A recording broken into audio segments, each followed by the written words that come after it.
Hello everyone, আজকে একটি বই আনবক্সিং করে দেখাবো। বইটি জর্জ অরওয়েলের লেখা অ্যানিমাল ফার্ম।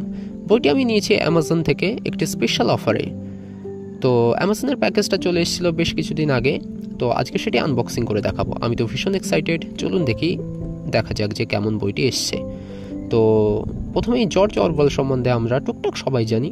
তো জর্জ অরওয়েলের অ্যানিমাল ফার্ম সাধারণত একটি রাজনৈতিক রূপকথা, যেখানে গৃহপালিত প্রাণীদের মাধ্যমে গল্পের একনায়কতন্ত্র, ক্ষমতার অপব্যবহার এবং বিপ্লবের বিশ্বাসঘাতকতার কাহিনী তুলে ধরা হয়েছে। যদি কাহিনীটি সংক্ষেপে আলোচনা করা যায় তবে বলা যায় গল্পটি এক গ্রামীণ খামারে শুরু হয়। মালিক মিস্টার জোন্স ছিলেন অলস এবং অবহেলাপূর্ণ, ফলে খামারের প্রাণীরা দুঃখ কষ্টে জীবন কাটাচ্ছিল। একদিন শুকর ওল্ড মেজর প্রাণীদের স্বপ্ন দেখায় যে তারা মানুষের শাসন থেকে মুক্ত হয়ে অ্যানিমালিজম নামে একটি মত বা আদর্শ গঠন করবে।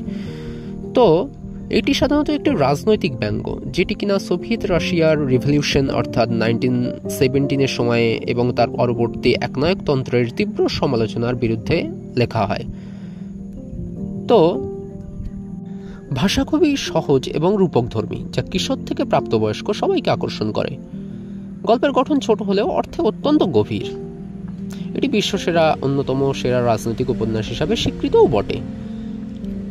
তো গল্পটি আমার ভীষণ ভালো লেগেছে। আপনারা যদি পড়তে চান তো অবশ্যই পড়ে দেখতে পারেন।